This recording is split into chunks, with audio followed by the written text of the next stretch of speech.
ભણીશું આજે આંબો એટલે ઝાડ અને ટમેટું એટલે છોડ. જો આંબો બોલું તો તમારે બધાને ઊભું થવાનું. શું કરવાનું?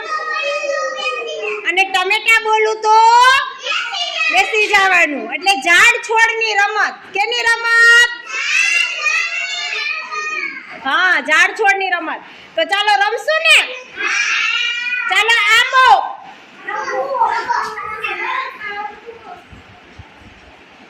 ચાલો કોણ આઉટ થઈ ગયો?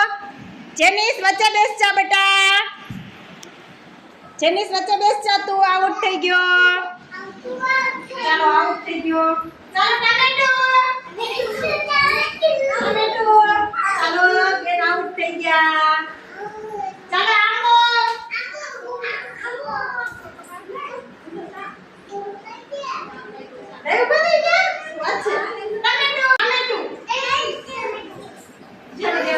ટમેટો.